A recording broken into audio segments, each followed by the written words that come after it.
আজকে আমাদের প্রথম কার্যদিবস ছিল দুদকে। আমরা কাজ শুরু করেছি। আপনারা আমাদের জন্য দোয়া করবেন, আমরা যেন মানুষের প্রত্যাশার মতন করে প্রত্যাশা অনুযায়ী দেশের জন্য কাজে করতে পারি, দুদকের ভাবমূর্তি ফিরিয়ে আনতে পারি, দেশ থেকে একটু সন্ত্রাস দুর্নীতির মুক্ত করার যথেষ্ট চেষ্টা করতে পারি। আমাদের জন্য আপনারা দোয়া করবেন, আমাদের কাজ শুরু করে দেন। ইনশাআল্লাহ আগামী দিনে ভালো ফল আমাদের আনবো বলে আমাদের প্রত্যাশা আছে। আমরা এখনও ওইটুকু চ্যালেঞ্জের সামনে দাঁড়াইনি।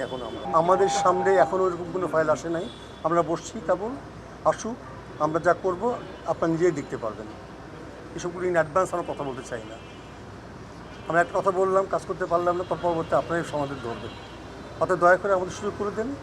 আমরা স্বাধীনভাবে কাজ করছি, আমাদের সামনে সমস্যা আসুক, আমার সমাধান করব, সঠিকভাবে করার চেষ্টা করবো। স্যার, একটা বিষয়টুকু রাখেন আমাদের উপর। তাহলে হাতে কী হচ্ছে আপনার আমাদের সুইং থেকে সমস্ত রেগুলারই জানতে পারবেন। ফাইল আসুক, আপনারা দেখবেন সব সঠিক পাবো। আমরা এখন এইসবে ওই সঙ্গে বসিনি। আমরা বসি তো আমরা বসি, আবার জানাবো সময়। আপনার ডিপে হবে না, আপনাদেরকে বাইপাস করে যাচ্ছি না। আমরা সব উত্তর দিয়ে দেবো, সব উত্তর পাবেন। আমাকে প্রথম দিনে যদি আপনি সব শুনে নেন, তাহলে বাকি দিন কী করবেন? আমি স্যারের সাথে স্যারের বক্তব্যকে সমর্থন করে শুধু এক বাক্যে বলবো, আপনারা দেখবেন বৃক্ষ তোমার নাম কি, ফলে পরিচয় হবে। তারা অপেক্ষা করেন। আপনারা দেখেছেন যে বাংলাদেশের একজন অত্যন্ত অভিজ্ঞ বিচারপতি এই কমিশনের চেয়ারম্যান হয়েছেন। আমরা স্যারের নেতৃত্বে প্রতিটি বিষয়ে পুঙ্খানুপুঙ্খানু নিরপেক্ষভাবে আমরা সিদ্ধান্ত দিব।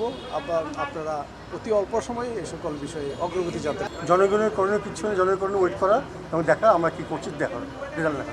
ইনশাল্লাহ জনগণের প্রত্যাশা হতাশা হবে না।